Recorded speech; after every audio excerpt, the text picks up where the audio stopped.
सबको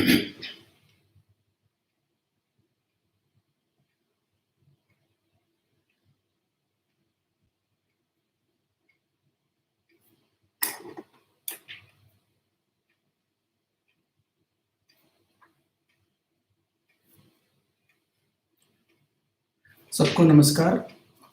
मेरा नाम प्रदीप है। Am I audible properly?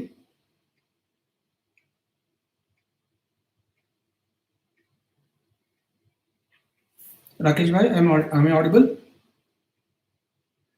Okay. सो सबको नमस्कार। मेरा नाम प्रदीप है और मैं हैदराबाद का रहने वाला हूँ। मैं ट्रिपल आईटी हैदराबाद में प्रोफेसर हूँ और एडमिनिस्ट्रेशन भी देखता हूँ। मैं यहाँ का रजिस्ट्रार भी हूँ और बाबा जी को श्रद्धेय नागराज बाबा जी को नमन करते हुए आज का सेशन में स्टार्ट कर रहा हूँ। तो मैं पहले मेरा कुछ परिचय मैं दूंगा। मैं 2005 में जैन विद्या से संपर्क में आया। गणेश जी का शिविर अटेंड किया था। बाद में लगातार बहुत सारे शिविर अटेंड किया और अध्ययन करना भी स्टार्ट किया। तो आज मैं आज और कल मतलब 2 सेशन में मैं ऊष्मा और धरती का संतुलन इसके बारे में मैं बात करने वाला हूँ। तो ये सेशन में जब मैं बात कर रहा हूँ तो उस सेशन में अगर कुछ क्वेश्चंस है तो आप कृपया ये चैट बॉक्स में टाइप कर दीजिए और मैं कल फिर कल सवेरे जो सेशन है उसमें एड्रेस करने की कोशिश करूँगा। तो इसमें ये कर्म दर्शन की किताब में चैप्टर 3 का सेक्शन 7 मैं मतलब लाइन बाय लाइन पढ़ूंगा और बीच-बीच में जो भी कमेंट्स है मेरा तो अपना जो एक्सपीरियंस है उसको जोड़ते हुए मैं प्रस्तुति करूँगा। और मेरा मतलब हिंदी भी उतना मतलब पढ़ने का स्पीड ज़्यादा नहीं रहेगा, तो थोड़ा धीरे-धीरे ही पढ़ूँगा।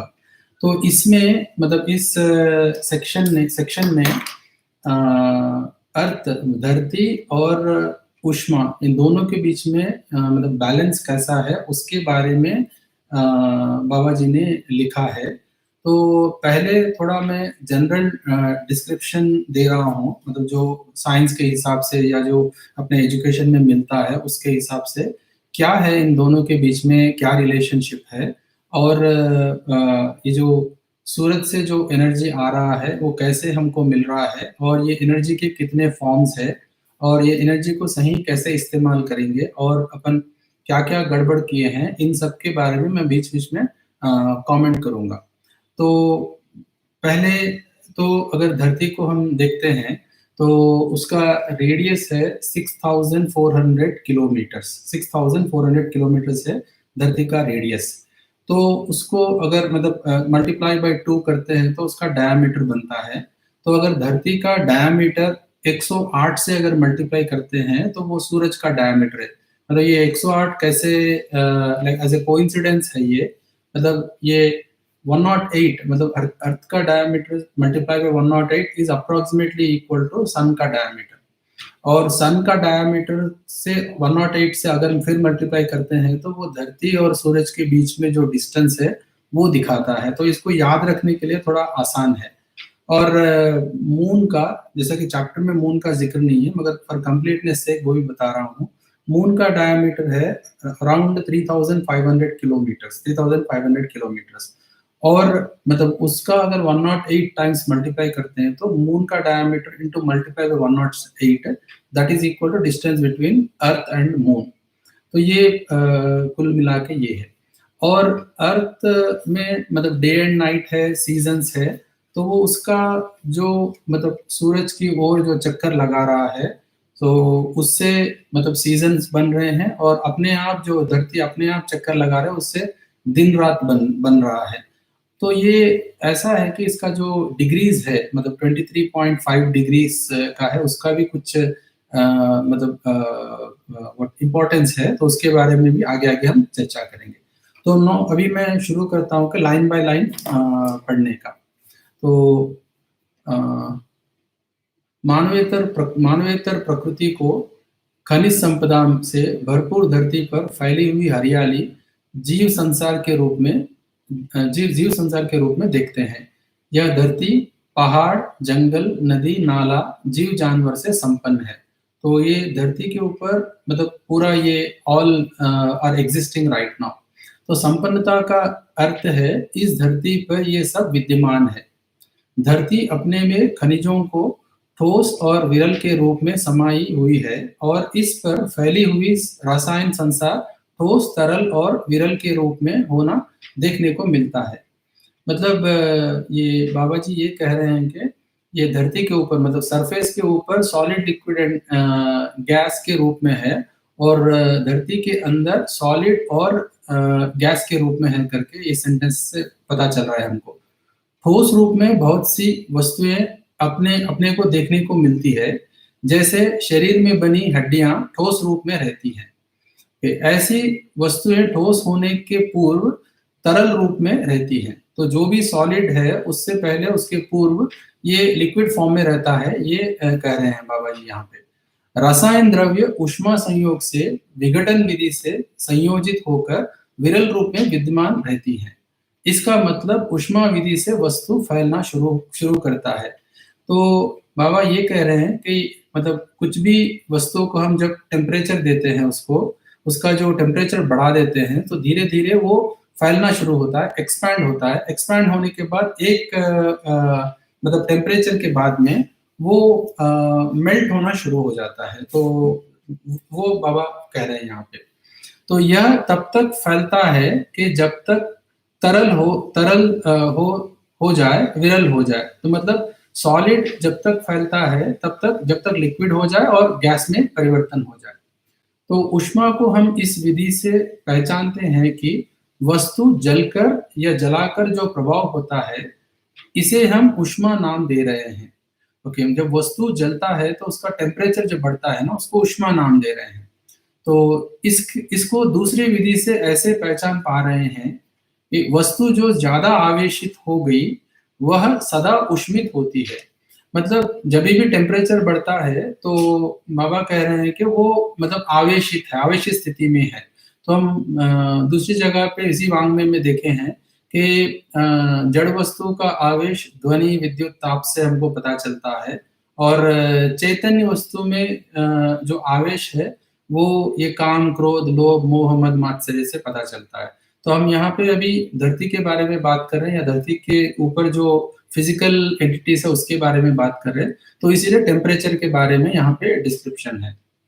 तो अर्थात उसका ताप बढ़ जाता है। मतलब जो भी वस्तु आवेशित है तो उसका ताप बढ़ जाता है। ताप को पहचानने वाला आदमी ही है। मतलब कोई और दूसरा एंटिटी नहीं है, इसको पहचानने वाला आदमी ही है। अन्य प्रकृति ताप से प्रभावित होते हैं। ओके, अन्य प्रकृति मतलब मानवेतर प्रकृति ताप से प्रभावित होते हैं। मानव को अलग करके ताप को मापदंड में पहचानना नहीं होता। ताप को प्रयोग में प्रयोजित कर फल परिणामों को आंकलित कर पाना मानव से ही संपन्न होता है। तो इसको मतलब टेम्परेचर को मतलब यूजफुल वे में यूज करना ये ह्यूमन बीइंग के साथ ही होता है। ओके, तो पहचानना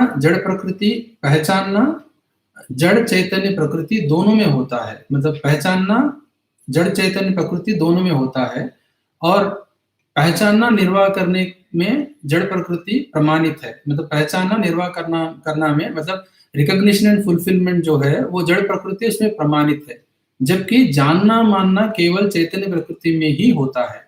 मतलब knowing, assuming and recognising and fulfilling, ये चारों है ना, चारों सिर्फ चैतन्य में ही होता है। मगर पहचानना निर्वाह करना इसमें मतलब जड़ प्रकृति में भी होता है। तो जड़ प्रकृति में पहचानना निर्वाह करना ही है और चैतन्य प्रकृति में जानना मानना पहचानना निर्वाह करना, ये चार है।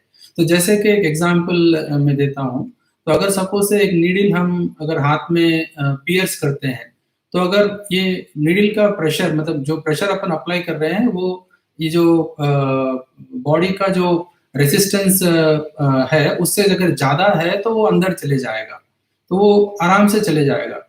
मगर अगर ये नीडल कोई अनजान व्यक्ति अपने अंदर डालता है तो हमको क्रोध आता है, उससे फाइट करते हैं। अगर वो वही नीडल अगर डॉक्टर मतलब इंजेक्शन देते हैं तो तब हम कुछ नहीं कहते हैं, क्योंकि मानना मतलब जानना मानना मानव के अंदर है। ओके, इसका एक एग्जाम्पल है। तो मानव जड़ चैतन्य के संयुक्त रूप में होता है, जानने मानने की क्षमता से युक्त है मानव। सो मूल मुद्दे में पहचानना भी एक क्रिया है। मूल मुद्दे में पहचानना भी एक क्रिया है। तो एक पदार्थ दूसरे पदार्थ के लिए ताप को परावर्तित करते हैं। अपने में से ताप को जो व्यक्त करते हैं, उसके आसपास के अणु परमाणु ताप को स्वीकारते हैं। तो जो भी टेम्परेचर, जो भी एक वस्तु अगर हाई टेम्परेचर में है, तो वो उसके आसपास के वस्तुओं में उसका जो टेम्परेचर है वो डिस्ट्रीब्यूट करने लगता है। और डिस्ट्रीब्यूशन जब करता है तो तब उसके आसपास में जितने भी मॉलिक्यूल्स है, जितने भी वस्तुएं हैं, वो सब उस टेम्परेचर को स्वीकार करते हैं। और वो टेम्परेचर को स्वीकार करने के बाद वो भी आवेशित हो जाते हैं। तो इसे हम पहचानना कह सकते हैं। सो जो स्वीकार रहे हैं उसको पहचानना कह सकते हैं। ओके, फलस्वरूप परिणतियां हो जाती हैं। तो जैसे लोहे को पिघलाने के लिए जितना भी ऊष्मा को नियोजित किया जाता है, उसको लोहा स्वीकारता है। तो आयरन उस टेम्परेचर को ले लेता है। सो लोहे का अणु परमाणु स्वीकारता है। सो मतलब आयरन ले लेता है, मतलब लोहे का जो मॉलिक्यूल है, उसका मॉलिक्यूलर स्ट्रक्चर है, एटम्स है, वो एक्सेप्ट कर लेते हैं। सो फलस्वरूप वो एक्सेप्ट करने के बाद एक टेम्परेचर के बाद में वो पिघल जाता है। ओके, सो जैसे कि डिफरेंट डिफरेंट मटेरियल्स का डिफरेंट डिफरेंट एक मतलब मेल्टिंग पॉइंट होता है। जैसे कि बहुत सारे मटेरियल्स है, जैसे एल्यूमिनियम है, एल्यूमिनियम एक टेम्परेचर में पिघलता है। तो उसका जो डेंसिटी है, उसके हिसाब से ये टेम्परेचर और ये मेल्टिंग पॉइंट डिफाइंड है। मतलब जैसे कि मैं कुछ वस्तुओं का मैं टेम्परेचर मेल्टिंग पॉइंट यहाँ पे नोट करके रखा। जैसे कि एल्यूमिनियम है, वो 600 अप्रोक्सीमेटली 600 डिग्रीज पे मेल्ट होता है। कॉपर अगर अराउंड 1200 में मेल्ट होता है। आयरन 2000 डिग्री सेंटीग्रेड पे मेल्ट होता है। और निकल 3000 डिग्री सेंटीग्रेड पे मेल्ट होता है। तो इसका कारण क्या है कि इसका जो डेंसिटी है, उसके हिसाब से ये मेल्टिंग पॉइंट्स थोड़ा अलग अलग रहते हैं। ओके, तो मानव ही एक ओके, 1 सेकंड। सो फलस्वरूप पिघलता है। ओके, इस क्रिया को हम मानव ऐसे व्याख्या करते हैं। सो पहचान लेता है, निर्वाह करता है। तो ये पहचानता है, रिकॉग्नाइज करता है और फुलफिल करता है। जैसा कि टेम्परेचर एक पॉइंट पे जाता है, उसके बाद में वो मेल्ट होना शुरू हो जाता है। ओके, तब पिघलता है। मानव ही एक ऐसी इकाई है जो तप्त लोहे को विविध आकारों में बदल देता है। इसी को सांचे में ढलाना हम मानते हैं। ओके, इसमें लोहा पुनः जमते तक, ठंडा होने तक ऊष्मा को परावर्तित करते करते ही रहता है। तो मतलब टेम्परेचर को आसपास में डिस्ट्रीब्यूट करते रहता है। और देन फाइनली वो टेम्परेचर कम होने के बाद वो सॉलिड हो जाता है। इसके साथ जुड़ी हुई सभी द्रव्य लोहे को ताप को आवंटित कर लेता है। ओके, अंततः लोहा ठंडा हो जाता है। तो जब ये टेम्परेचर को डिस्ट्रीब्यूट करता है, तब धीरे धीरे धीरे नॉर्मल स्टेट में आ जाता है।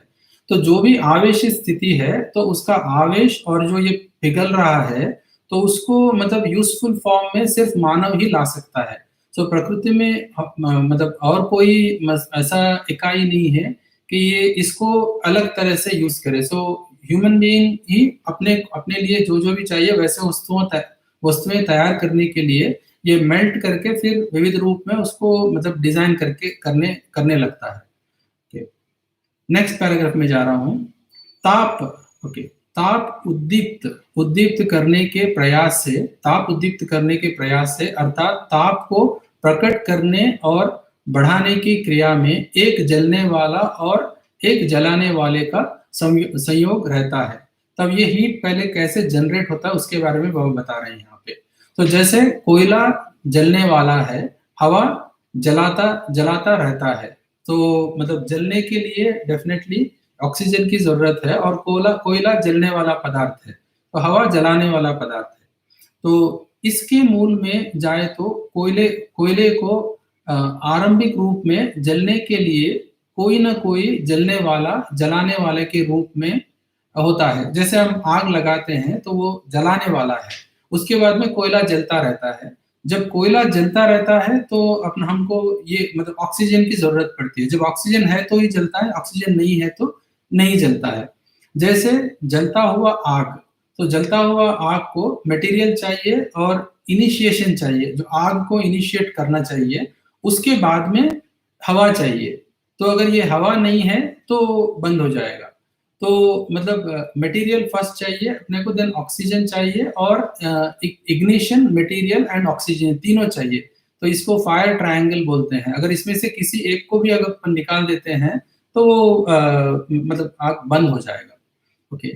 इन विधियों से चलकर कोयला, लकड़ी, प्राकृतिक गैस, पेट्रोलियम गैस अथवा विकिरणीय प्रक्रिया से ताप उद्दीपन क्रिया को मानव संपादित करता हुआ देखने को मिलता है। तो ये सब हम day to day exercise, day to day practice में भी हम देखते हैं कि कुछ माचिसों को स्ट्राइक करके जलाते हैं, उसके बाद में स्टोव जलता है, गैस जलता है। तो देन अपने को जो भी मतलब उससे आग से काम लेना है वो सब हम करते हैं। So this is usual normal procedure. So साथ में विस्फोटक द्रव्यों की पहचान, उसका संयोजन और दबाव विधि से तापोद्दीपन होता हुआ भी देखने को मिल रहा है। सो जैसे कि मतलब एक्सप्लोजन्स है, उससे भी हीट जनरेट होता है। जैसे न्यूक्लियर एनर्जी है, उससे भी हीट जनरेट होता है। तो ये सारे जो भी मतलब वस्तुएं हैं, उससे जैसे हीट मतलब बढ़ा सकते हैं, उसके बारे में बाबा यहाँ पे जिक्र किया है। तो ऐसे ताप को नियोजित कर मानव आवश्यक कार्यों को सिद्ध करते ही हैं। So this is usual practice है। जैसे पानी गर्म करना, खाना बनाना, कमरा गर्म करना, दवाई को सुखाना आदि। सो बहुत सारे जगह पे हम आग को मतलब एवरी किड आल्सो नोस, मतलब फायर से बहुत सारे फायदे हैं करके। तो इस प्रकार अनेक क्रियाओं को ताप संयोजन से, नियंत्रण से संपादित करता ही है। यह मानव परंपरा में अभ्यस्त हो चुका है। So it is a regular practice. मतलब डे टू डे में हम ताप को या इसको फायर को यूज करते हैं। ओके। ताप कहीं भी हो, वहां उस वातावरण को ताप से अधिक होना आवश्यक है, तभी ताप है। तो जो सराउंडिंग टेम्परेचर है, सराउंडिंग टेम्परेचर से जहां भी जहां आग का सोर्स है, वहां टेम्परेचर ज्यादा रहता है। सो दिस इज नेचुरल, हम सबको पता ही है। सो दूसरे विधि से जहां ताप हो, उसके आसपास उससे कम ताप हो, तभी अधिक ताप का कम ताप की ओर परावर्तित होता है। दैट मीन्स जब टेम्परेचर डिफरेंस है, टेम्परेचर ग्रेडियंट बोलते हैं। तो जहां पे आग है, जहां पे आग नहीं है, तो ये जो आग के आसपास जो मतलब उसके जो मॉलिक्यूल्स है, वो धीरे धीरे धीरे फैलने लगते हैं। देन आसपास के जो कम टेम्परेचर वाला जगह है, वो ज्यादा टेम्परेचर होने लगता है। सो दैट मीन्स जहां पे आग है, वो धीरे धीरे डिस्ट्रीब्यूट होने लगता है। जैसा किसी भी कहीं भी हम आग जलाते हैं, वहां अधिक ताप हो जाता है, कम ताप की ओर परावर्तित होने की क्रिया को ऐसा देखा जाता है कि ताप जहां प्रकट रहता है, उसको उसके आसपास के अणु परमाणुओं को तप्त होने से फैल जाता है। So that is what I was telling. Okay. इसका मतलब यह हुआ, तप्त अणु अपने प्रभाव क्षेत्र वातावरण में ताप फैलाकर अणुओं को तप्त बनाता है, तो जो इसके ताप से कम रहता है। मतलब जहां पर आग है, जहां पर नहीं है, तो वहां से जहां पर आग है वहां पर टेम्परेचर ज्यादा है, जहां पर नहीं है वहां पे कम है। तो धीरे धीरे ये टेम्परेचर ग्रेडियंट बनता है, तो हायर ग्रेडियंट से लोअर ग्रेडियंट तक धीरे धीरे धीरे वो फैलने लगता है। जब तक वो बराबर ना हो, तब तक फैलते फैलते हुए मतलब नजर आता है। तो इस प्रकार ताप परावर्तित होकर कम होता जाता है, अंततः सामान्य ताप तक पहुंचते हैं।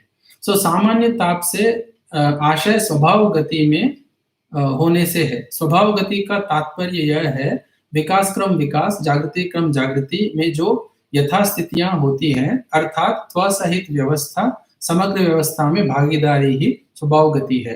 तो ये बहुत ही इंपॉर्टेंट पॉइंट है कि जब भी ताप होता है तो दैट मीन्स आवेशित है। तो मतलब किसी दूसरे वस्तु को आवेशित करके अपने प्रयोजनों को पूरा करना, ह्यूमन बीइंग करता है। जैसे बहुत सारा हम करते हैं, खाना बनाना ये सब, अभी इससे पहले जो डिस्क्रिप्शन में आया था। मगर ये जो भी वस्तु अगर उसकी सहज स्थिति में है तो वो ही इसमें विकास क्रम विकास, जागृति क्रम जागृति में है। जैसा अपन आदमी को अगर लेते हैं, तो अगर आदमी आवेशित है तो वो सहज स्थिति में नहीं है।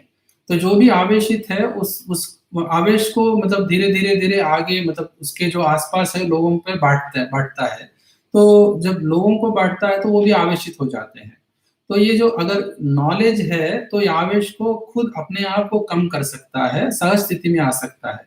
तो जब आदमी सहज स्थिति में आएगा, तभी त्व-सहित व्यवस्था और समग्र व्यवस्था में भागीदारी। ये त्व-सहित व्यवस्था मतलब सेल्फ ऑर्गनाइज्ड है। जो भी सेल्फ ऑर्गनाइज्ड है, वो लार्जर डायनामिक्स में अपना योगदान अच्छी तरह से कर सकता है। तो ये इसका तात्पर्य है। तो इसका प्रयोग इस प्रकार से किया जा सकता है कि किसी भी कमरे में एक कोने में एक मोमबत्ती जलाकर रख दे। तो बाबा ने यहाँ पे मतलब बहुत सारा डिस्क्रिप्शन दिया है, मैं अभी लाइन बाय लाइन पढ़ रहा हूँ। अथवा मिट्टी का तेल का दिया अथवा हीटर जलाएं। ओके, सो स्टोव जलाएं अथवा ज्यादा से ज्यादा प्रकाश देने वाला बल्ब जलाएं।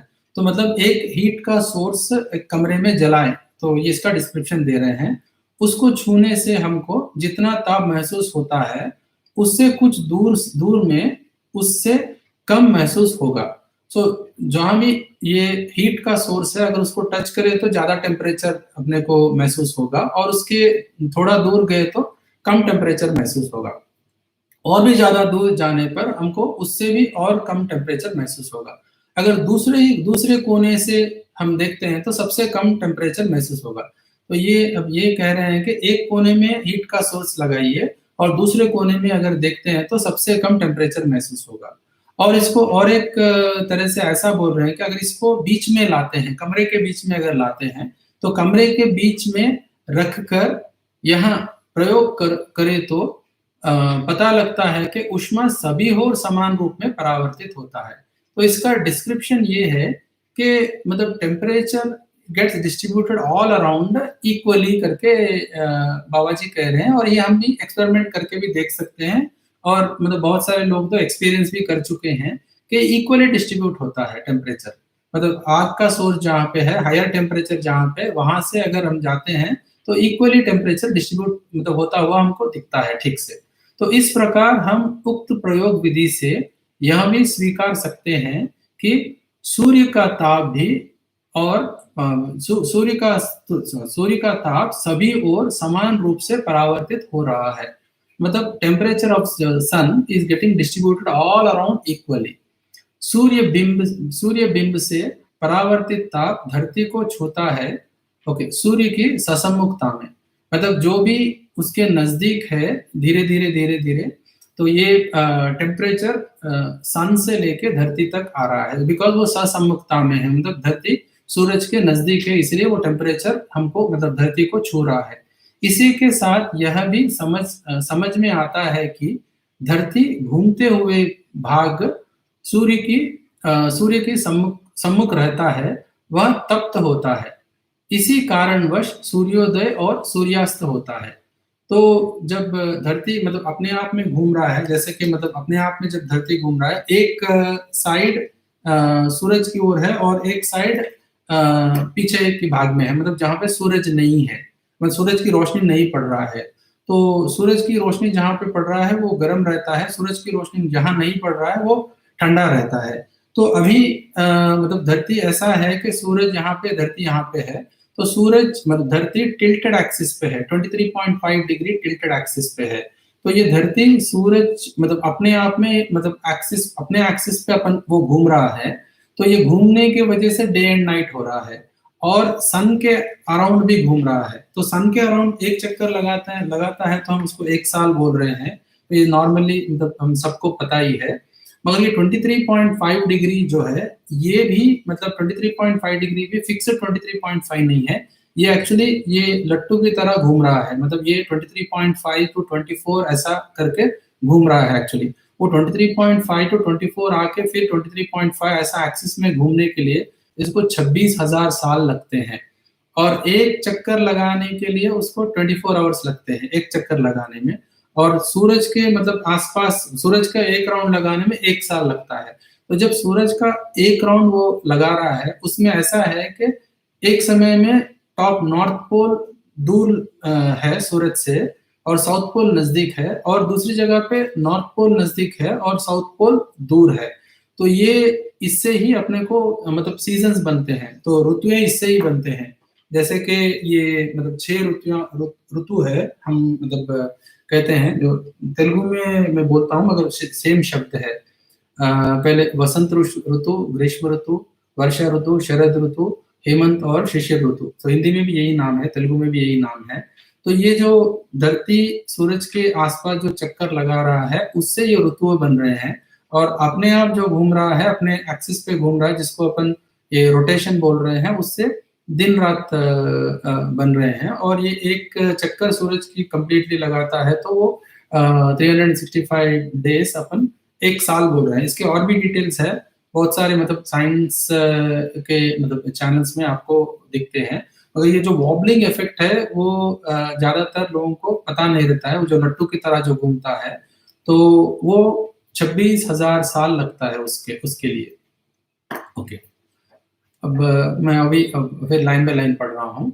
तो इसी कारणवश सूर्योदय और अस्त होता है। ओके, अस्त होते समय भी न्यूनतम ताप धरती को स्पर्श किया रहता है। इन दोनों के मध्य में बीच में अधिकतम ताप स्पर्श किया रहता है। सो इसको हर व्यक्ति परीक्षण निरीक्षण कर सकता है।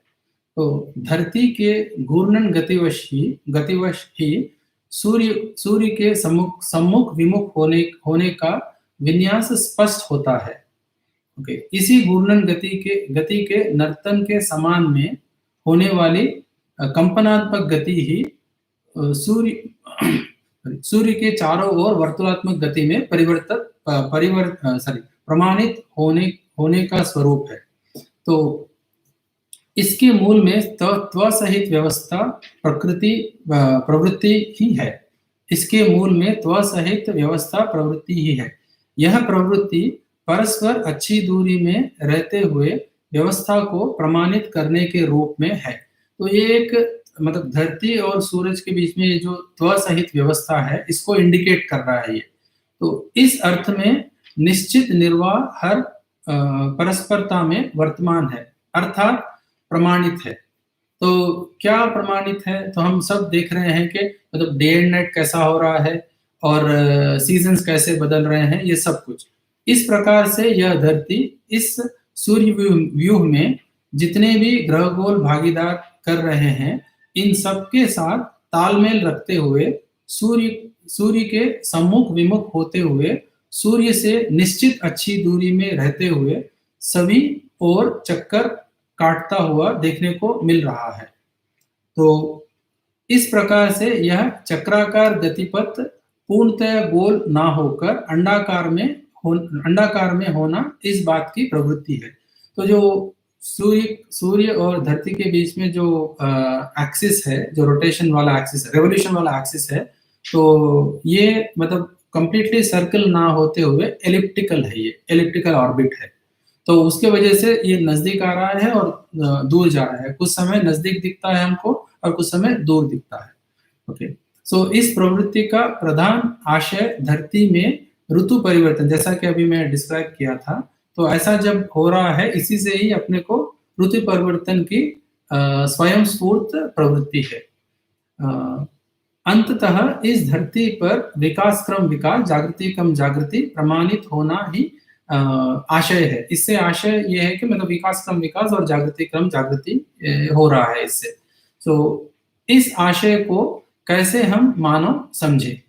ओके, इस आशय को कैसे हम मानव समझे, इसको हम अपन मतलब ठीक ठीक समझना चाहिए। समझने के बाद इसको मतलब यूटिलाइज करना चाहिए, ना कि इसमें हस्तक्षेप करके हम कुछ मतलब गलत परिणाम अभी जैसे हो रहे हैं, मतलब ऋतु सीजन सही टाइम पे नहीं आ रहे हैं, इसमें मानव का ज्यादा हस्तक्षेप है। ओके ओके, अभी इसके डिटेल में जाएंगे, मतलब मनुष्य क्या क्या कर रहा है करके। ओके, उक्त मुद्दे को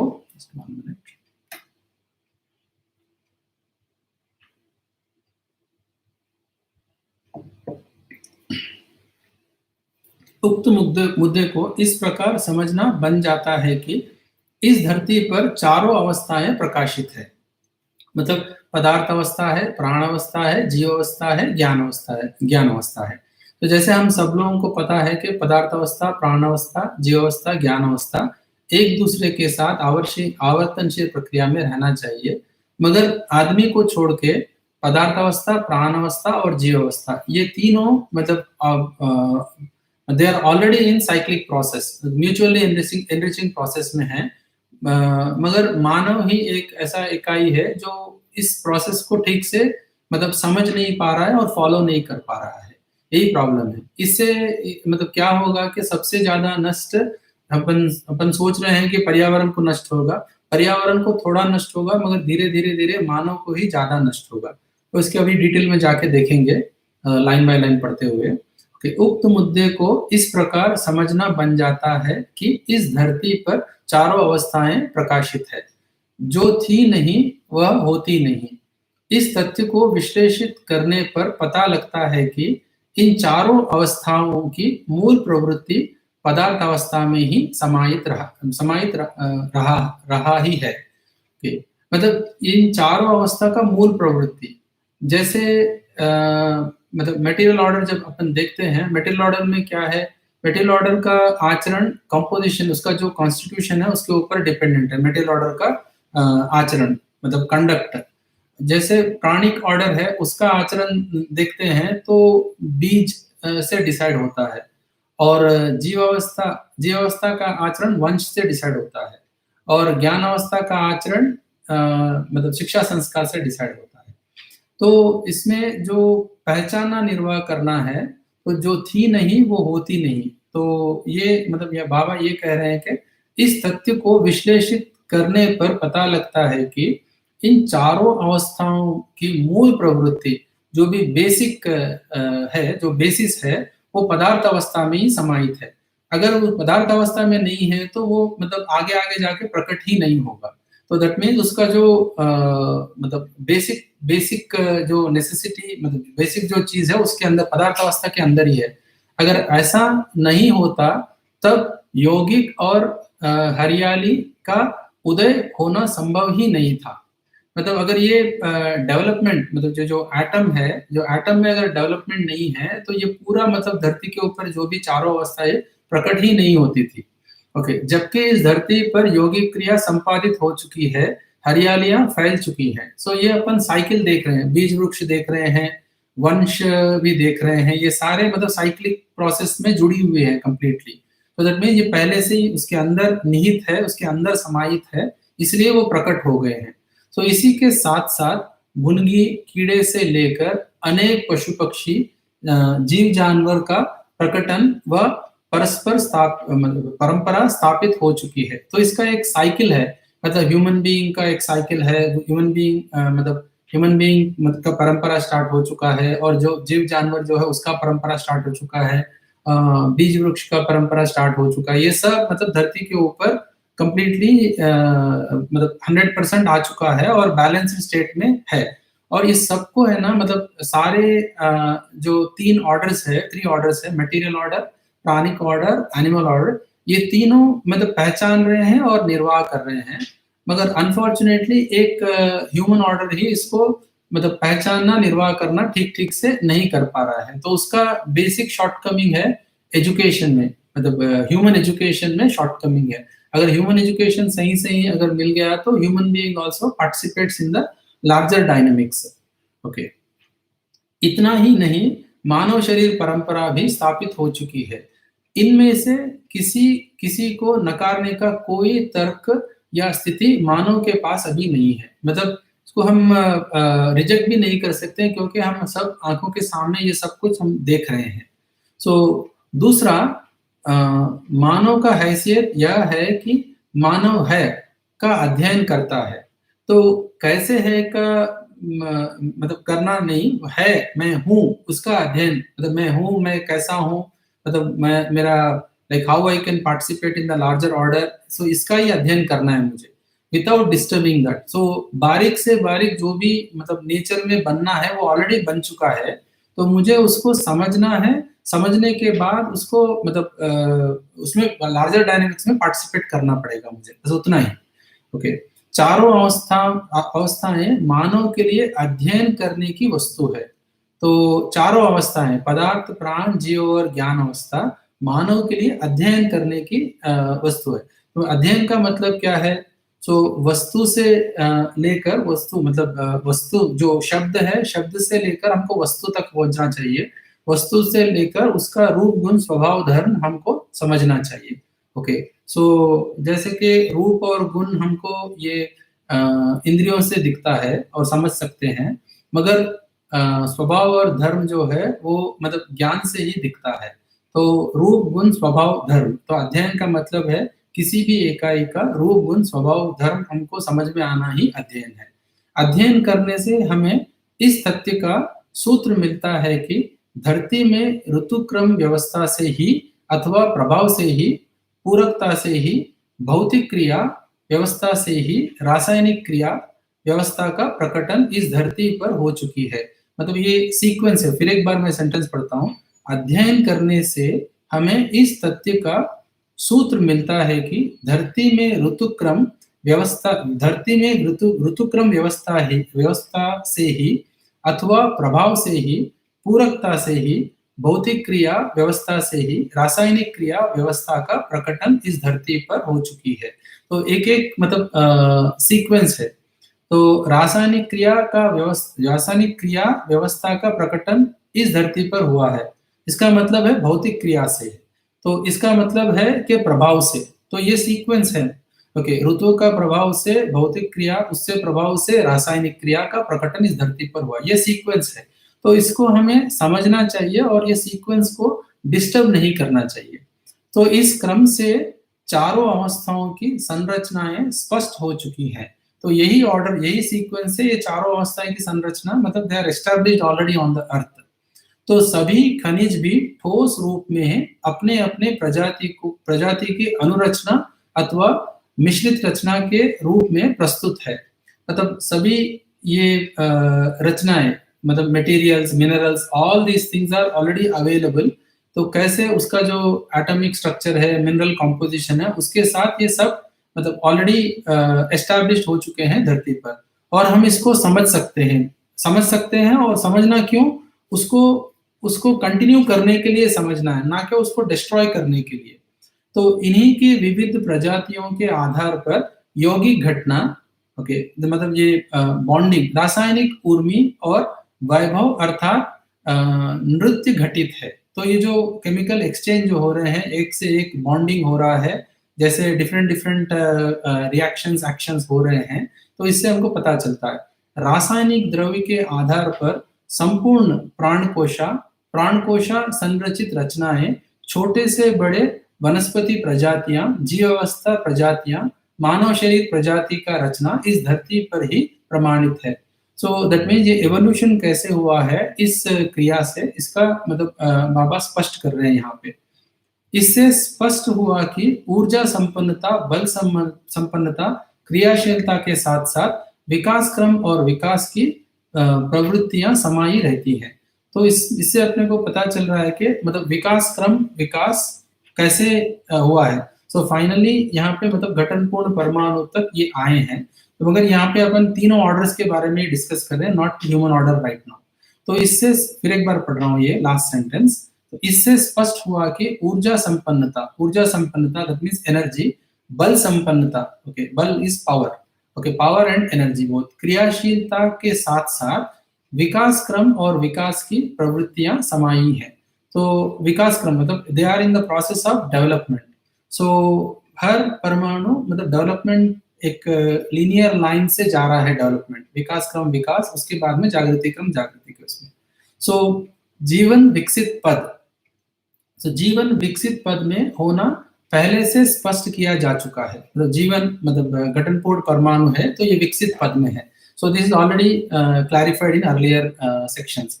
यह घटनपूर्ण पद को प्राप्त किया रहता है। तो घटनपूर्णता को प्राप्त किया रहता है, तो घटनपूर्णता को प्राप्त किया है, इसका मतलब ये है कि ये अभी फिजिकल बॉन्डिंग और केमिकल बॉन्डिंग में पार्टिसिपेट नहीं करता है। तो इस घटनपूर्ण परमाणु में ही आशानुरूप आशानुरूप गतित होने की व्यवस्था बनी रहती है। तो मतलब जैसे आशा है, तो आशा आस्वादन के रूप में, तो ये आस्वादन मतलब इंद्रिय आस्वादन, मूल्य आस्वादन, लक्ष्यास्वादन, ये तीनों के रूप में बना हुआ रहता है। यहाँ स्वयं स्फूर्त विधि से है, स्वयं स्फूर्त विधि से है कि ऐसा आशानुरूपी गतित रहने वाला जीवन आशावश किसी न किसी जीवावस्था अथवा ज्ञानावस्था के शरीर को संचालित करता है। ऐसा जीवन किसी भी एक धरती से दूसरे धरती तक पहुंचने की संभावना समीचीन रहती है। तो यहाँ पे मतलब एक एक धरती से दूसरे धरती तक पहुंचने की संभावना है, मतलब किसका? ह्यूमन एटम का है। तो this is definitely a serious statement which all of us need to think। ऐसा जीवन मतलब जो ये आशानुरूपी गतित रहने वाला जीवन आशावश किसी न किसी जीवावस्था अथवा ज्ञानावस्था के शरीर को संचालित करता है। मतलब जो भी ये ह्यूमन बीइंग या एनिमल बॉडी को जो चला रहा है ये जीवन, ऐसा जीवन किसी भी एक धरती से दूसरे धरती तक पहुंचने की संभावना समीचीन रहती है। तो मतलब आइदर दिस अर्थ और अनदर अर्थ, तो इसकी बात कर रहे हैं बाबा जी यहाँ पे। तो कुल मिलाकर हर धरती पर विकास क्रम रासायन भौतिक रचनाओं और उनके परंपरा के रूप में प्रमाणित होना मानव को समझ में आता है। तो जब भी मानव का प्रकटन होना है, इसका मतलब ये है कि मानव का प्रकटन जब भी होना है, उससे पहले पदार्थावस्था, प्राणावस्था, जीवावस्था, ये तीनों का होना बहुत जरूरी है, और एटम, घटनपूर्ण परमाणु होना है, उसके बाद में ही ये ऑर्डर चालू होता है। तो अभी नेक्स्ट लाइंस पढ़ेंगे। इससे स्पष्ट हो गया है कि हर धरती किसी समृद्ध धरती के साथ किसी निश्चित दूरी को बनाए रखते हुए व्यवस्था में भागीदारी के रूप में कार्य करते हुए स्वयं में विकास क्रम विकास, जागृति कम जागृति को प्रमाणित किया रहता है। तो मतलब मेरे को ये मतलब इससे ये समझ में आ रहा है कि हर धरती उसके आसपास में जो भी मतलब धरतियां हैं उससे अच्छी दूरी रखते हुए हम ऐसा मतलब समझ सकते हैं कि every earth is under the process of progress. Every earth, जैसे कि every human being is in the process of progress. तो उसके लिए क्या है कि विकास क्रम विकास, जागृति कम जागृति को प्रमाणित करने के लिए, तो एवरी ह्यूमन बीइंग क्यों प्रमाणित करना है? तो मतलब हार्मोनी में रहना है मुझे, हार्मोनी में रहने के लिए मुझे ज्ञान को अर्जित करना है और प्रमाणित करना है। सो ज्ञान को अर्जित करना मतलब ये जागृति है, तो दसों क्रिया एक्टिव होना है मेरे अंदर। तो ज्ञान को अर्जन करने के लिए तो मतलब ऑल जो जितने भी धरतियां हैं ये विकास क्रम विकास, जागृति कम जागृति को प्रमाणित करने के लिए ही ये आगे जा रहे हैं।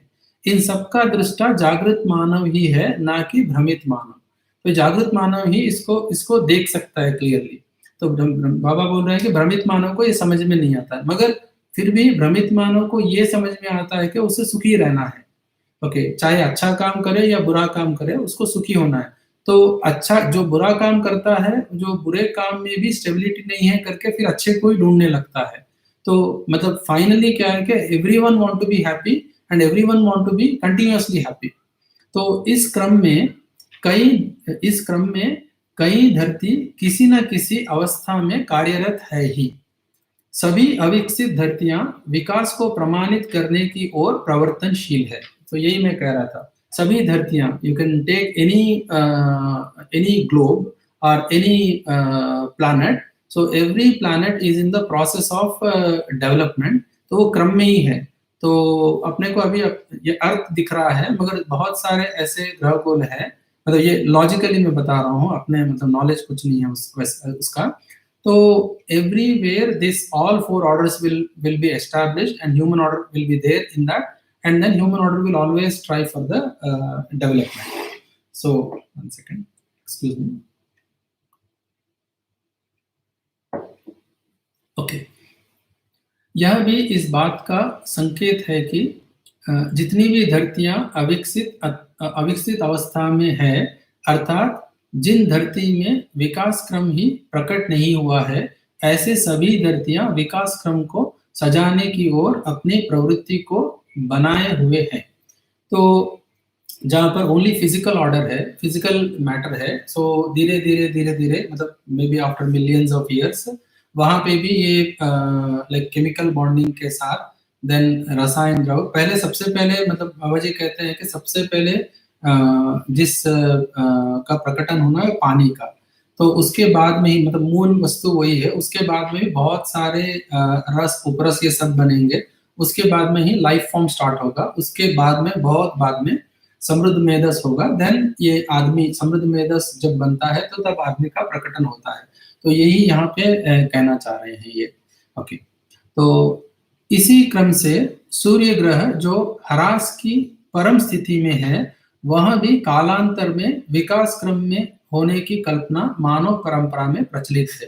तो अब ये सूरज जो आवेशित है उसकी बात कर रहे हैं बाबा यहाँ पे। तो सूरज परम आवेशित स्थिति में है, सो उसका जो आवेश है तो वो धीरे-धीरे सब जगह पे फैला रहा है और सब जगह पे बाँट रहा है और आसपास के जितने भी ग्रह गोल है उस आवेश को स्वीकार रहे हैं।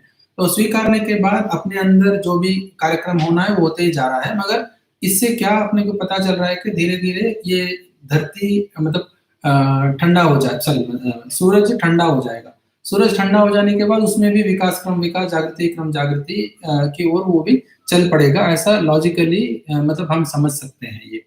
ओके, तो इस क्रम में फिर एक बार पढ़ रहा हूँ वो सेंटेंस को। इस क्रम में सूर्य ग्रह जो ह्रास की परम स्थिति में है, वह भी कालांतर में विकास क्रम में होने की कल्पना मानव परंपरा में प्रचलित है। यह सब स्थितियां विकास और जागृति होने के पक्ष में स्पष्ट हुई है। सो धरती कोई भी अवस्था में हो उसमें विकास क्रम विकास को प्रमाणित करने का मूल बीज समाहित ही रहता है। जैसे जो भी धरती है, जैसे सूरज अगर ठंडा हो जाने के बाद धरती बन गया, धरती जैसा बन गया, तो उसमें फिर विकास क्रम विकास, जागृति क्रम जागृति के लिए जो मूल वस्तु है, मूल बीज है, वो समाहित ही है। वही कह रहे हैं बाबा यहाँ पे।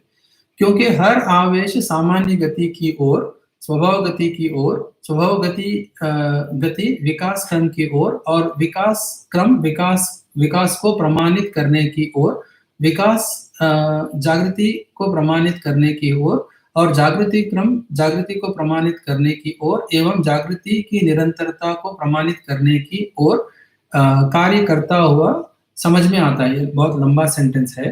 तो इसमें क्या बता रहे हैं यहाँ बाबा, विकास क्रम से और उसके बाद में जागृति क्रम, उसके बाद में जागृति, ये फोर थिंग्स आर देयर। सो विकास क्रम से विकास, फिर विकास क्रम से विकास विकसित होने के बाद जागृति क्रम के बाद में जागृति। तो ये जो सीक्वेंस है तो वो धरती के अंदर जो मूल परमाणु है उसके अंदर ही ये सब समाहित है, ये कह रहे हैं। तो इस विधि से इस बात पर विश्वास कर सकते हैं कि संपूर्ण सहअस्तित्व विकास और जागृति को यथास्थिति प्रकाशित करने के अर्थ में ही संतुलन पूर्वक क्रियाशील है। तो ये सीक्वेंस फिर एक बार मैं पढ़ता हूँ इस सेंटेंस को। इस विधि से इस बात का विश्वास कर सकते हैं कि संपूर्ण सहअस्तित्व विकास और जागृति को यथास्थिति प्रकाशित करने के अर्थ में ही संतुलन पूर्वक क्रियाशील है। तो ये बैलेंस है और एक्टिव है, कंटिन्यूअसली बैलेंस के साथ एक्टिव है ये। तो this is going in one linear direction for जागृति क्रम जागृति। इसी क्रम में कई ग्रह गोल में अधिकतम ताप जैसा सूर्य में है का होना एवं सम्मुख जितने भी ग्रह गोल होते हैं जिनमें कम ताप रहना, उनमें ताप का समाहित हो जाना दिखाई पड़ता है। तो इससे ये कह रहे हैं कि जैसे कि बहुत सारे स्टार्स है, तो स्टार्स आवेशित है, तो उससे मतलब कई कुछ स्टार्स आवेशित भी नहीं है। तो जो स्टार जो आवेशित है, जो जल रहा है, तो उसका आवेश धीरे धीरे कम होगा और उसका जो टेम्परेचर है वो स्प्रेड करते रहेगा। उसके आसपास में जितने भी ये प्लैनेट्स है वो उसका आवेश को स्वीकारते हैं। तो उसके साथ ये इसका आवेश जब कम हो जाता है या सहस्थिति में जब आ जाता है, तो तब विकास क्रम विकास, जागृति क्रम जागृति का वो साइकिल फिर चलता है। तो this is sequential thing, logical भी अपने को समझ में आता है ये सब। ओके, ये नेक्स्ट लाइन पढ़ रहा हूँ। इस क्रम में यह धरती अपने में कितना श्रम किया है, यह हर जागृत मानव को बोध होता है। तो ये लॉजिकली अपने को समझ में आने का हम कोशिश कर सकते हैं, मगर बाबा ये कह रहे हैं कि जागृत मानव को ये क्लियरली बोध में रहता है कि ये मतलब कितना टाइम लगेगा इसको और धरती कितना श्रम कर रहा है इसके लिए। ओके, तो इस धरती के ऊपरी सतह में, अभी नाउ अर्थ का जो एटमॉस्फेयर है उसके बारे में डिस्क्रिप्शन है इसके अंदर, जो मतलब क्या-क्या अर्थ के ऊपर है।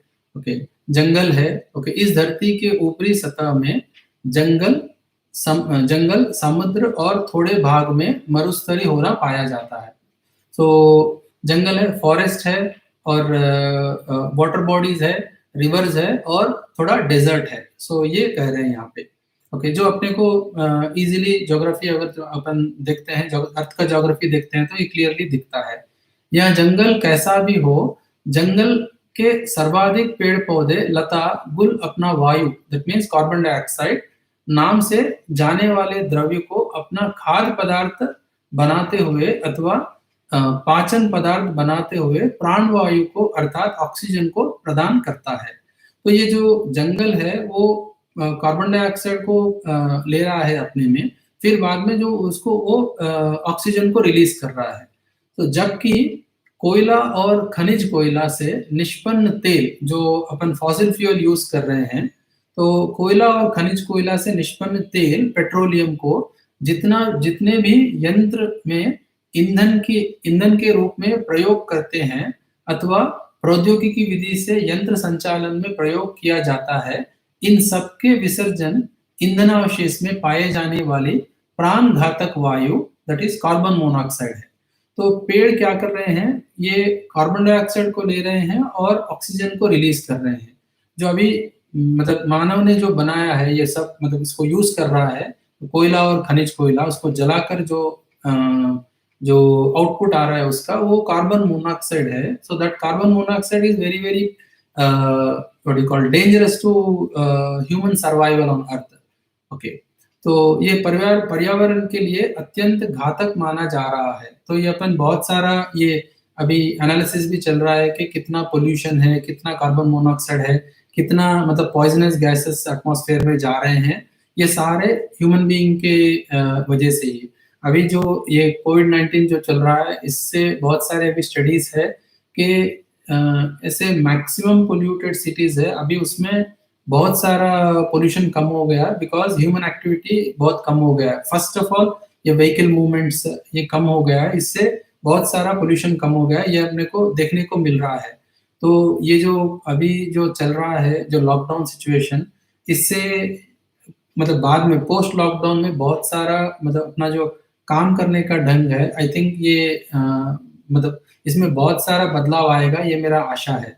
क्योंकि वर्क मतलब जैसा भी लाइफस्टाइल है आदमी का वो चेंज हो सकता है, इसकी आशा है। Okay, next let me continue reading further.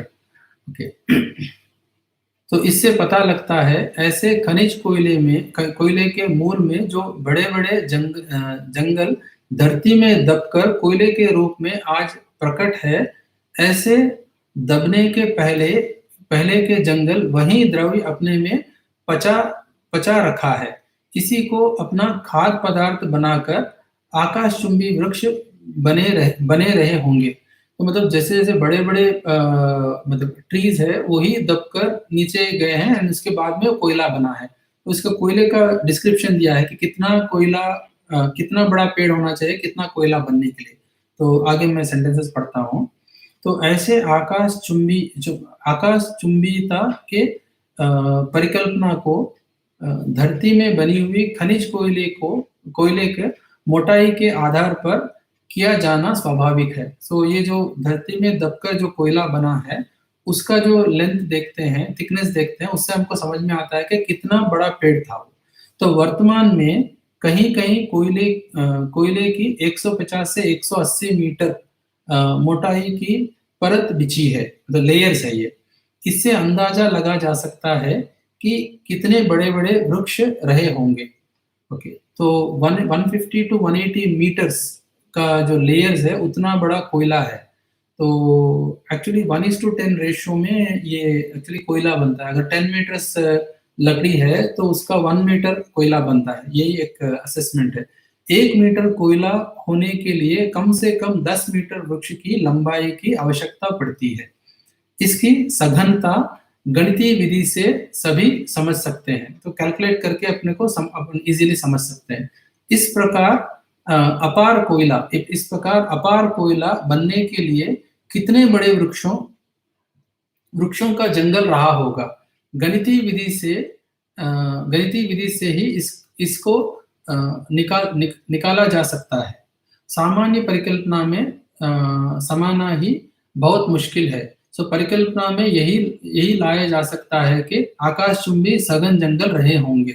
तो एग्जैक्टली अपने को कैलकुलेट करना है, तो then we can do this process. But कोयला जब धरती में अपने को मिलता है तो उससे ये अंदाजा लगा सकते हैं कि कितने बड़े-बड़े वृक्ष नीचे धरती के अंदर दबकर कोयला बना होगा। तो अभी आगे के सेंटेंस में पढ़ता हूँ। ऐसे जंगल भूमि के अंदर दबकर सैकड़ों हजारों वर्षों में कोयला हुआ होगा। तो कोयला भी जैसे दब गया है तो इमीडिएटली कोयला नहीं मिलेगा, it takes lot of time for becoming coal. तो वही जंगल प्राणघातक वायु कार्बन मोनोऑक्साइड को पचाता रहा होगा।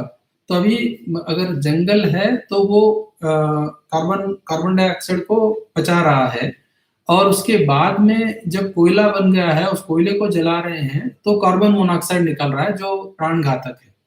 तो यही मतलब कह रहे हैं। तो फिर एक बार वो सेंटेंस पढ़ रहा हूँ। ऐसे जंगल भूमि के अंदर दबकर सैकड़ों हजारों वर्षों में कोयला हुआ होगा। वही जंगल प्राणघातक वायु को पचाता रहा होगा। अब वही कार्बन मोनोऑक्साइड को पैदा कर रहा है। तो जो लकड़ी था वो कोयला बन गया। जब कोयले को जला रहे हैं तो कार्बन मोनोऑक्साइड निकल रहा है, तो which is dangerous to human being. अभी पौधे कार्बन डाइऑक्साइड पचाते हैं, ऑक्सीजन को पैदा करते हैं। So it is taking oxygen inside, sorry carbon dioxide inside and giving oxygen. But कोयले को जलाते हैं तो like it is using for burning itself, it is using oxygen but giving carbon monoxide. That is the biggest trouble which human being has right now. तो इसके लिए alternate sources of energy निकालना चाहिए। तो उसी का डिस्क्रिप्शन बाबा जी ने यहाँ किया है, बहुत सुंदर तरीके से किया है। तो we'll discuss that in the next few paragraphs. Okay. इस बात का जिक्र यहाँ इसलिए कर रहे हैं कि इस धरती के लिए इसका प्रयोजन क्या है। तो ये कार्बन मोनोऑक्साइड का प्रयोजन क्या है, वो तो नहीं है, तो फिर क्यों जला रहे हैं हम। तो इतने पढ़े लिखे हैं हम, इतना पढ़े लिखे हैं, मगर why we are not able to search the alternate source of energy when oxygen या पेट्रोलियम या खनिज कोयला, खनिज तेल जो है, इसको जलाकर अपनी बर्बादी को ही हम मतलब एक्सेलरेटेड वे में आगे जा रहे हैं। तो इसका अल्टरनेट है क्या, नहीं है। तो ये बहुत मतलब बर्निंग इशू है अपने सामने। ओके, तो आगे पढ़ता हूँ। अभी हम इस बात को समझ चुके हैं कि कोयला कार्बन ऊष्मा को शोषित करता है। तो कोयला कार्बन ऊष्मा को शोषित करता है, right. That means what, carbon ऊष्मा जो है कोयला अंदर लेता है, वातावरणीय ऊष्मा को अपने में ज्यादा से ज्यादा समा लेता है। It means coal has a property to absorb temperature and keep it inside and slowly distribute. Okay, तो अभी एक इसमें बाबा जी मतलब एक्सप्लेन भी किया है, मैं धीरे धीरे पढ़ के आप फिर डिस्क्राइब करूंगा। इसका प्रयोग इस प्रकार कर सकते हैं कि एक समान स्थली में कोयले को पोते, एक दूसरा समान स्थली में सफेद को पोते। तो ये कह रहे हैं कि मतलब ब्लैक पेंट एक जगह पे डालें। So you take 1 square metre and put black paint and then थोड़ी दूर में व्हाइट पेंट डालें, मतलब चूना जैसा व्हाइट डालें।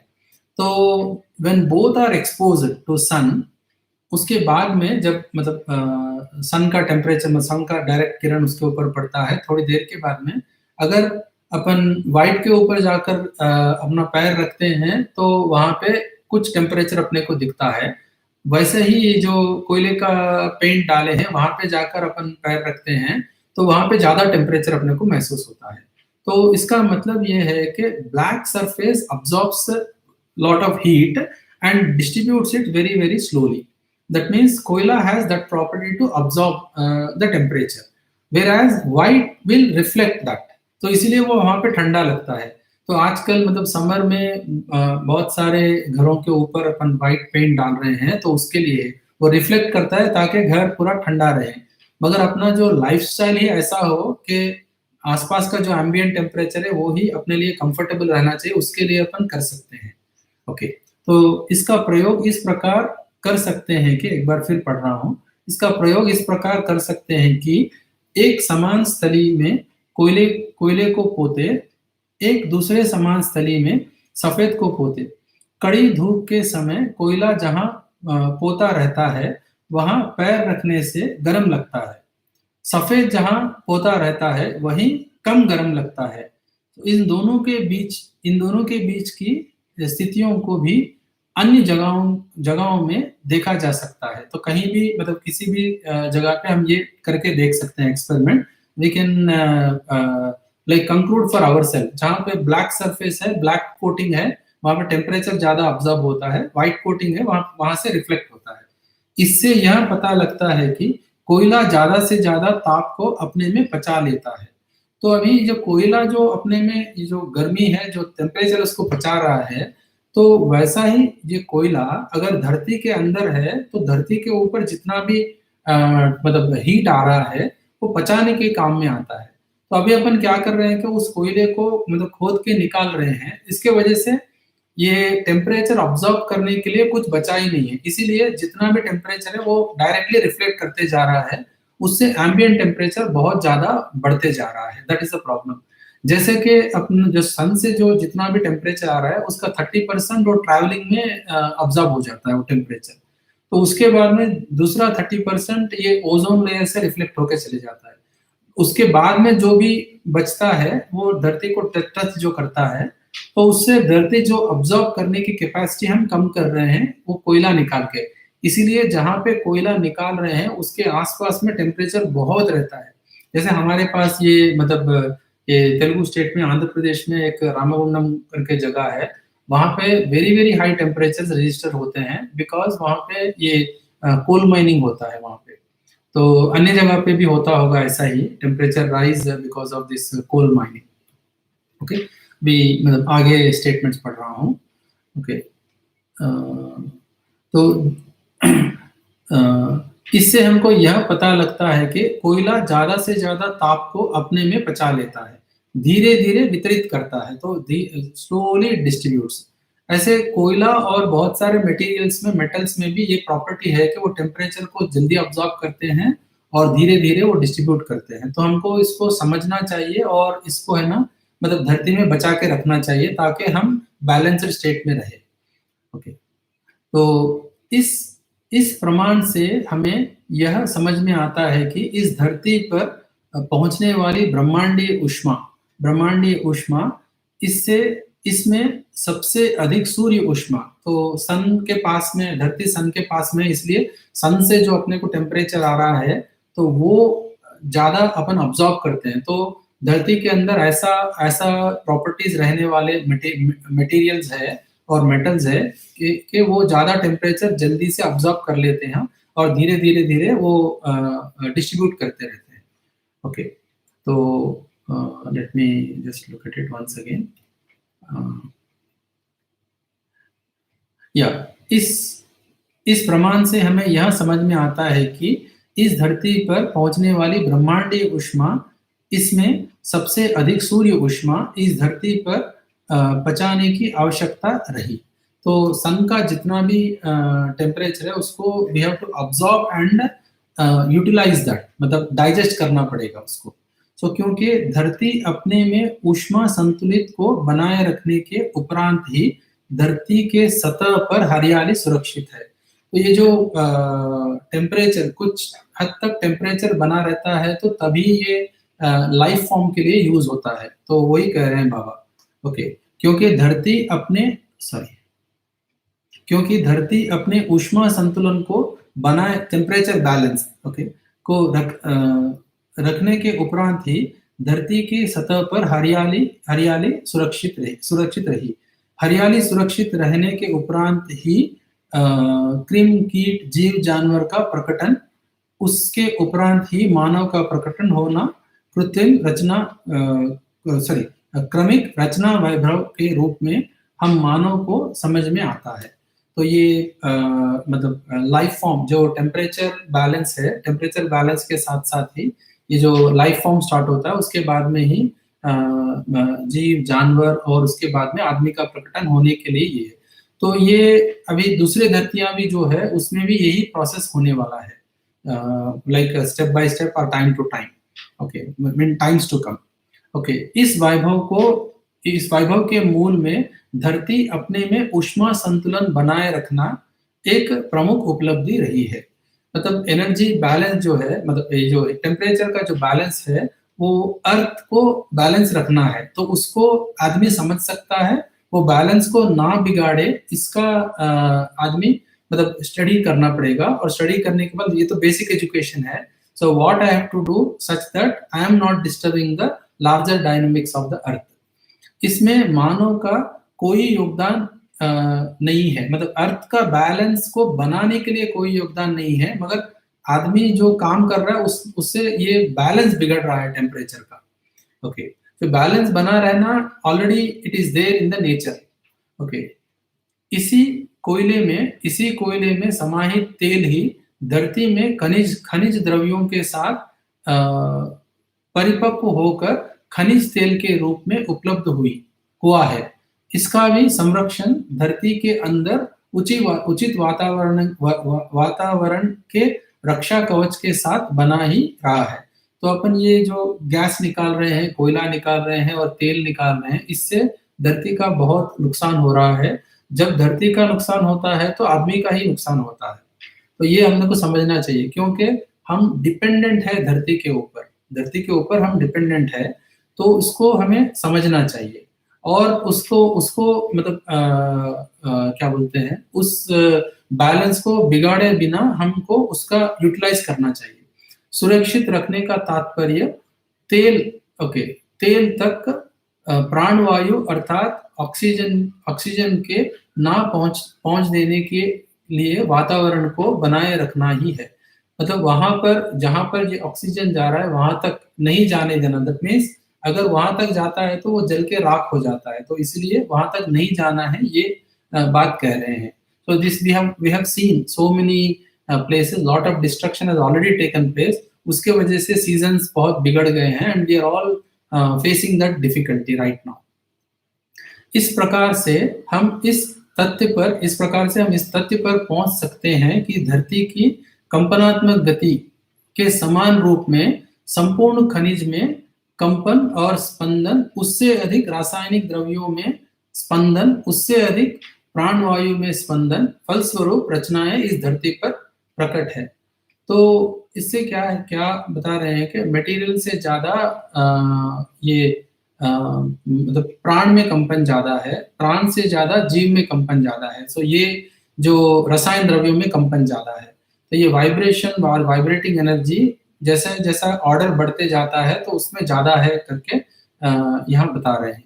यह सब ऐसी संतुलन रचनाओं को प्रकट करने के अर्थ में इसके पूर्व भूमि में संपूर्ण क्रियाकलाप है, अतएव यह सब नियम पूर्वक ही संपादित हुई है। नियंत्रण और संतुलन पूर्वक अवस्थाएं प्रकट है। इसे हम मानव को अच्छी तरह से समझने की आवश्यकता है और अनुशीलन पूर्वक संरक्षण संवर्धन विधि से स्वयं को व्यवस्थित कर लेने की आवश्यकता है। तो अपने को ये जो बैलेंस है इसको बार बार कह रहे हैं कि इसको समझना है और इसको व्यवस्थित रखना है। तो मतलब हम धरती का जितना भी मतलब मटेरियल से लेके केमिकल, मतलब change of one form to other form, ये सबको हमको समझना है। समझने के बाद उसको व्यवस्थित रखना है। तो हमको कुछ क्रिएट करने की जरूरत नहीं है। तो अभी क्या कर रहे हैं कि बहुत सारे नए-नए इन्वेंशंस हम करने की कोशिश कर रहे हैं, मगर वो जो इन्वेंशन ऐसा हो रहा है कि वो ये जो लार्जर डायनामिक्स ऑफ अर्थ है, उसके अंदर फिट नहीं हो रहा है। जैसा कि एक एग्ज़ाम्पल मैं देता हूँ, ये प्लास्टिक है, ओके, ये पॉलीथीन कवर्स है। जब ये पॉलीथीन कवर्स का इन्वेंशन हुआ था, उस समय अपन ऐसा सोचे थे कि बहुत मतलब बहुत अच्छा आविष्कार हो गया, इससे हमको हमको बहुत कन्वीनियंस मिलेगा। अभी बहुत ही कम सालों में, जस्ट फ्यू डिकेड्स में हमको ये पता चल गया है कि इससे हमको दूर भागना है। तो ये जब भी एक जो जो भी कोई नया चीज़ आता है, तो ये एडवांस्ड स्टेट्स, एडवांस्ड कंट्रीज़ ये जो बोलते हैं ना अपन, टेक्नोलॉजिकली एडवांस्ड कंट्रीज़, वहाँ पे चालू होगा। उसके बाद में जो जिनके पास ज़्यादा पैसा है, वो उसको फैशन के रूप में लेने लगेंगे। धीरे-धीरे अभी ये गाँव में पहुँच गया है। अभी शहरों में बहुत सारा कॉन्शियसनेस आ गया है कि प्लास्टिक हमको यूज़ नहीं करना है, पॉलिथीन यूज़ नहीं करना है, प्लास्टिक फ्री बनाना है, ये सब कुछ। मगर ये विलेजेस के अंदर इतना फैल गया है कि उसमें से निकालना बहुत मुश्किल पड़ रहा है। तो उसके लिए बहुत सीरियसली मतलब हम सबको एजुकेट होना पड़ेगा कि जो भी नया आविष्कार हो रहा है, नया इन्वेंशन आ रहा है, उसका लॉन्ग टर्म में कितना लॉस हो रहा है, इसको हमें समझना चाहिए। जैसे कि मैं सिविल इंजीनियर हूँ, उसके लिए मैं मतलब कुछ एग्ज़ाम्पल मैं देना चाह रहा हूँ यहाँ पे। आयरन, तो आयरन धरती में बनने के लिए बहुत साल लगता है, कम से कम मतलब असेसमेंट ये है कि कम से कम 2 से 3 हज़ार साल लगता है आयरन बनने के लिए। जब आयरन को बाहर हम निकाल रहे हैं, उससे जो घर या कुछ भी बिल्डिंग बनाते हैं, कुछ भी स्ट्रक्चर बनाते हैं, तो उसको रस्ट होने में मतलब मैक्सिमम 100 इयर्स लग जाते हैं। बस उतना ही। 3000 साल बना है, अगर 100 इयर्स में रस्ट हो रहा है वो। मगर एज़ कम्पेयर्ड टू दैट अगर लकड़ी को देखते हैं, तो वो 50 साल में ही मतलब पूरा कंप्लीटली गुड वुड या टिम्बर अपने को मिलता है। अगर उससे अपन कंस्ट्रक्शन में यूटिलाइज़ करना है, तो उससे जो कंस्ट्रक्शन बनता है, तो वो आराम से 300-400 साल टिक सकता है। मगर अभी कंस्ट्रक्शन टेक्नोलॉजी ऐसा हो गया है कि ये जो नेचुरल मटेरियल्स है, उसको यूज़ करना, ये it's something like out of fashion है, या तो फिर मार्केट में वायबिलिटी नहीं है, इसीलिए वो नहीं कर सकते हैं। तो हम यहाँ पे बहुत प्रयास कर रहे हैं कि उसको कैसे आगे लाया जाए। तो जो भी कंस्ट्रक्शन का मटेरियल है, मतलब जो भी अपन यूज़ कर रहे हैं, वो धरती से ही आता है। तो वो not more than 50 kilometres travel करना है। If it is travelling for more than 50 kilometres, that means it is causing lot of damage to nature. तो ये बहुत प्रयास कर रहे हैं, तो देखते हैं सफल हो जाएँगे। तो ये मतलब विद्या से ही समझ में आया है ये बात कि कंस्ट्रक्शन मटेरियल का कैसे मतलब धरती से जो निकल रहा है, कैसे यूज़ करना है for the maximum benefit of human being. Okay, अभी आगे बढ़ता हूँ। मानव मानव के व्यवस्थित होने के मूल में ज्ञान, विज्ञान, विवेक का संगीतमय कार्यकलाप स्पष्ट रहने से है। यही मैं बता रहा था कि जो धरती का बैलेंस है, उसको ह्यूमन बीइंग समझना चाहिए। उसको समझने के बाद उसको कैसे डे टू डे प्रैक्टिस में लाना चाहिए। जैसे कि अभी मेरे फील्ड में कंस्ट्रक्शन में कैसे उसको लाएँ, इस बात को समझ के उसको कैसे अंदर लेके आएँ। तो और भी एक एग्ज़ाम्पल मैं देना चाह रहा हूँ यहाँ पे। इंडिया में जो कंस्ट्रक्शन से जो बिल्डिंग्स है, वो 1951 जब जब फर्स्ट सेंसस हुआ था, उसमें 30 तरह के बिल्डिंग टाइपोलॉजीज़ थे। जैसे कि लकड़ी का मकान, बैम्बू का मकान, लाइक मिट्टी का मकान, ऐसा बहुत सारे मतलब गिनते हैं तो 30 बिल्डिंग वैराइटीज़ है। तो ये 30 बिल्डिंग वैराइटीज़ एनर्जी कंज़र्व करते थे और उससे कोई धरती का डैमेज नहीं होता था, क्योंकि कंस्ट्रक्शन मटेरियल वहीं के आस-पास में ही मिलता था।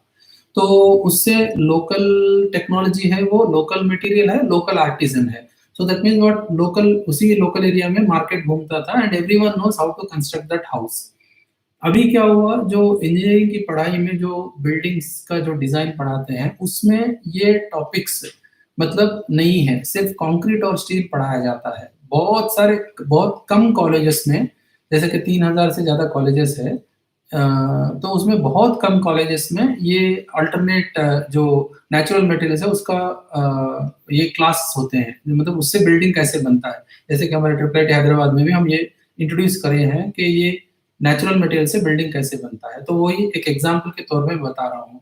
मानव को, या फिर एक बार सेंटेंस पढ़ रहा हूँ, मानव को मानव मानव मानव के व्यवस्थित होने के मूल में ज्ञान, विज्ञान, विवेक का एक संगीतमय कार्यकलाप स्पष्ट रहने से है। ओके, सो यही कार्यकलाप भाषा कार्य व्यवहार में नियोजित होकर प्रयोजनों को प्रतिपादित करता है। मानव का प्रयोजन समाधान, समृद्धि, अभय, सहअस्तित्व को प्रमाणित करना ही है। तो मतलब ये जो समाधान, समृद्धि, अभय, सहअस्तित्व को प्रमाणित करना ही है, मतलब इससे ही मानव सफल होता है। ह्यूमन टारगेट यही बोल रहे हैं, right understanding and right feeling in every individual. अगर वो है तो then prosperity in every family, then fearlessness in society, and then finally coexistence with nature. तो ये कोएग्जिस्टेंस विद नेचर होने के लिए पीस इन सोसाइटी चाहिए। पीस इन सोसाइटी के लिए अपने को हर परिवार समृद्ध चाहिए। हर परिवार समृद्धि के लिए हर मानव में समाधान और सही समझ और सही भाव चाहिए। तो ये बहुत इंपॉर्टेंट है। ओके, तो और वन मोर पैराग्राफ पढ़ के आज मैं यहाँ पे खत्म करता हूँ। तो इस क्रम में मानव अपने तर्क से ऐसा सोचते हैं कि सूर्य विकसित होने पर स्वभावगति धरती के लिए ऊष्मा कहाँ से मिलेगा। ओके, आई थिंक ये विचलित है, विकसित दिया है। टेम्परेचर कम होने से, मतलब सूर्य का जो टेम्परेचर कम होता है तो धरती को ऊष्मा कहाँ से मिलेगा।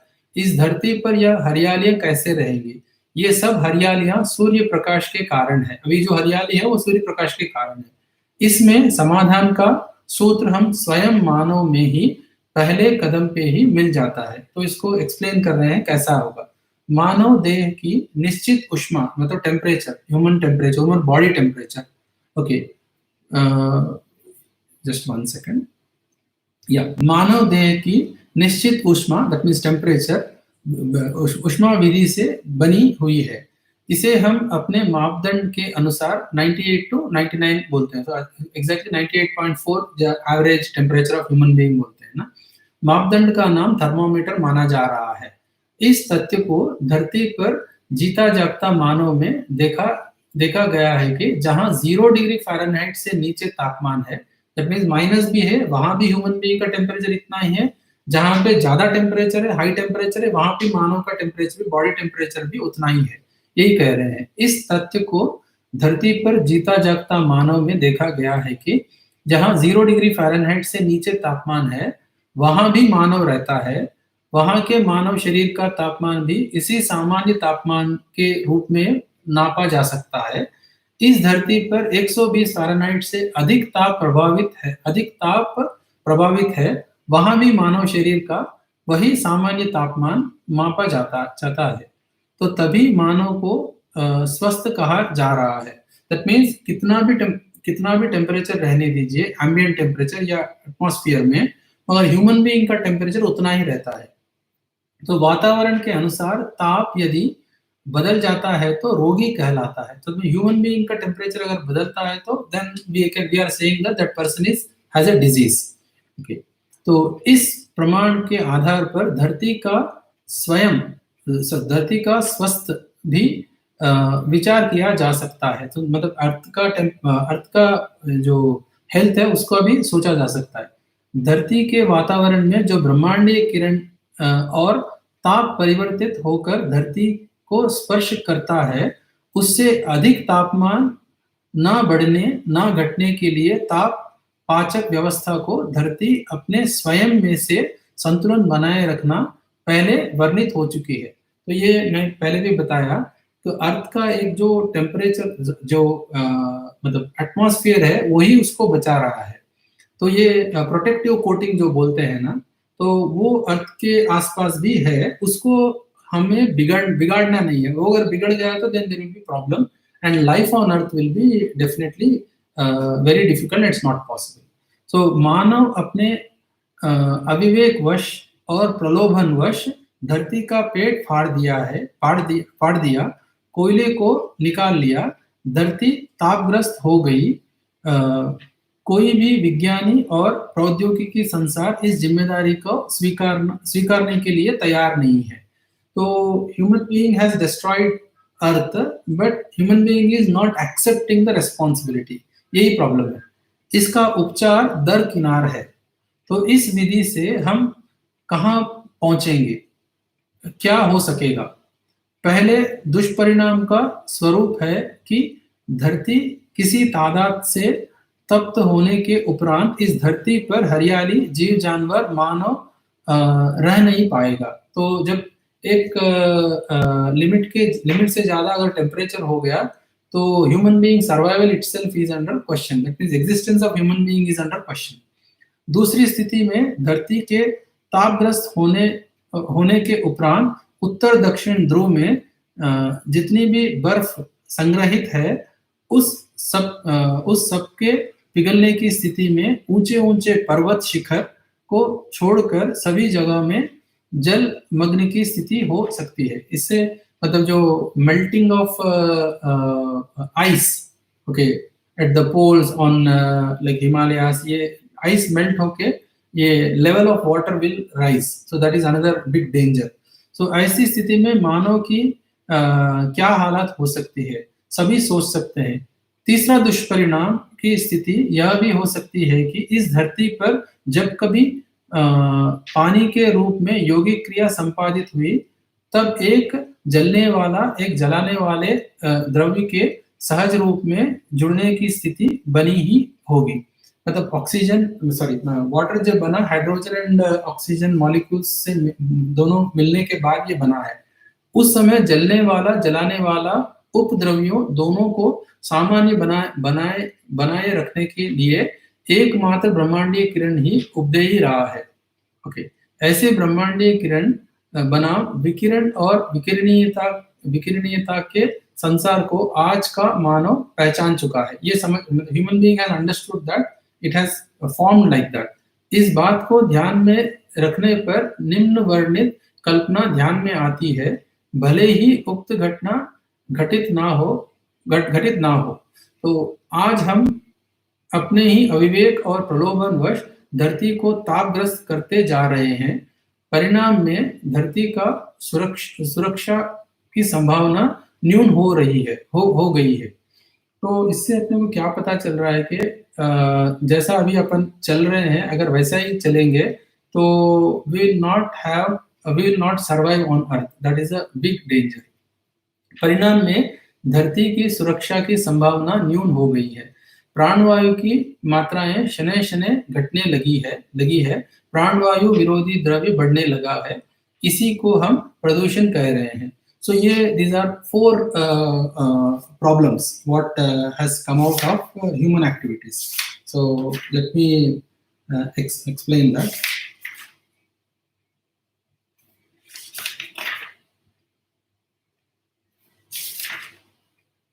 So एक है rise in temperature, दूसरा दुष्परिणाम है melting of ice, तीसरा दुष्परिणाम है pollution। ओके, इसके बाद में 4th वन है जो मैं कल डिस्क्राइब करूंगा। जैसा कि एक मैग्नेटिक जो मटेरियल है या मैग्नेट है, उसका जब टेम्परेचर बढ़ता है तो उसका मैग्नेटिज्म लूज हो जाता है, तो that means it may not attract anything. So वैसा ही अगर धरती का टेम्परेचर बढ़ते गया तो देन ये उसका मैग्नेटिज्म अगर छूट गया तो then what will happen to earth and its gravity. So ये डेंजर है। तो मैं आज यहाँ पे विराम लेता हूँ, तो कल 9:30 बजे फिर मिलेंगे। So thank you. और मेरा हिंदी पढ़ने का स्पीड थोड़ा कम है, इससे मैं सबको क्षमा चाहता हूँ। कभी-कभी बीच में मतलब अटकाव आ रहा है, तो कल फिर ठीक से पढ़ने की कोशिश करूँगा। तो थैंक यू वेरी मच।